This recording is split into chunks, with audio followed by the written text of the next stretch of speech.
ভাঙ্গা রেল ইয়ার্ডের চরম অবস্থা শীঘ্রই সুরাহা না হলে অত্যাবশ্যকীয় সামগ্রীর দর বৃদ্ধির হুঙ্কার ছুড়ে তুলে দিলেন ফুড গ্রেনস মার্চেন্ট অ্যাসোসিয়েশনের কর্মকর্তারা। এদিন তারা ভাঙ্গা রেল ইয়ার্ডের এক সাংবাদিক সম্মেলন করে সরজমিনে বাস্তব দশা তুলে ধরে তাদের অভিযোগ তুলে ধরেন।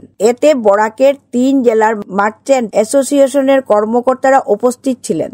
সমস্যাগুলোর মধ্যে উল্লেখযোগ্য হলো রেল লাইনের পাশে পাথর সরিয়ে নেওয়ায় দীর্ঘ 2 বছর থেকে প্যানেল আনলোডের নামে অতিরিক্ত মোটা টাকা রেলকে দিতে হচ্ছে, কিন্তু অবস্থার কথা টানা 2 বছর থেকে তুলে ধরলেও কোনো ব্যবস্থা নিচ্ছে না রেল কর্তৃপক্ষ। পাশাপাশি নেই বিদ্যুৎ ব্যবস্থা। আরপিএফ রয়েছেন মাত্র 1 জন।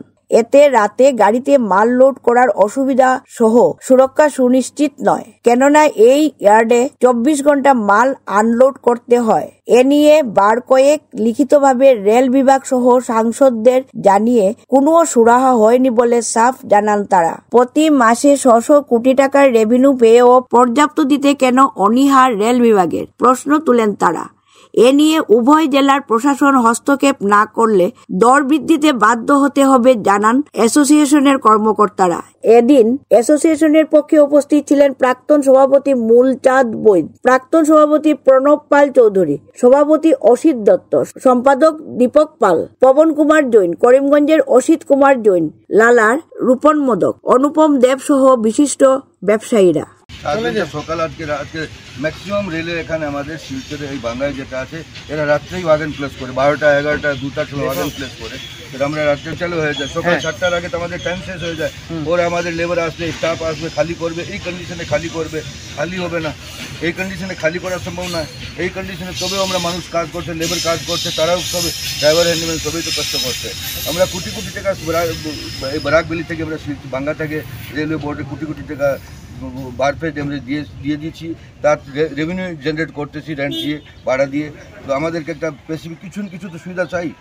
লাইট লাগে, আজকালকে গভর্নমেন্ট জিএসটি কানেকশন, আমাদের জিএসটিবল মাল আছে, যদি আমরা ওটাতে বিবিএল না দিতে রাস্তা যদি কোনো ডিপার্টমেন্ট ধরে তো আমাদেরকে ওটাও ট্যাক্স পেনাল্টি আছে।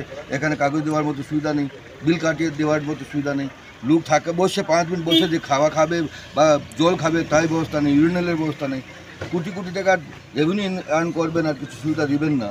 আমরা এখানে বরাকবেলির যারা আমরা ফুড গ্রেনসের মানুষ আছি ও যারা এখানে মাল আনি, আমরা বরাকবেলিতে ভেবেছিলাম এই ইয়ার্ডগুলো হয়ে গেলে বরাকবেলির পিপুলে কিছু বেনিফিট পাবে, রেটে বেনিফিট পাবে, মাল অ্যাভেলেবল থাকবে, শর্টেজ হবে না। যদি এই কন্ডিশন থাকে, এলাকান্দি শিলচর করিমগঞ্জ ডিসিদের কাছে বা মিনিস্টাররা এমএলএ সবার কাছে আমাদের এই রিকোয়েস্ট থাকবে, আমরা বাউন্ড হয়ে যাব রেল থেকে মাল আনতে পারবো না। কারণ এই কষ্ট করে যদি ট্রাকেই সস্তা পড়বে তো ট্রাকেই আনবো, কেন এখানে আনবো? এই রিক্সটা কেন উঠাবো?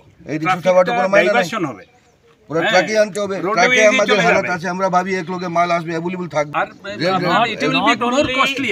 নট অনলি রেলওয়ে থাকবে, এটা থেকে থাকবে সাধারণ পাবলিকের উপরে কম করে কিলোতে 5 টাকা ওনাদের প্রাইস বেশি দিতে হবে। সাধারণ লোকের সেটা দাম বাড়বে, কারণ আজকের দিনে আপনারা দেখুন গুয়াহাটিতে যে দামে ডাল বিক্রি হচ্ছে, শিলচরে সেই দামে বিক্রি হচ্ছে, করিমগঞ্জে সেই দামে বিক্রি হচ্ছে, হাইলাকান্দিতে লালা বাজারে সেই দামে বিক্রি হচ্ছে, ডিউ টু হচ্ছে রেলের ব্যবস্থার জন্য।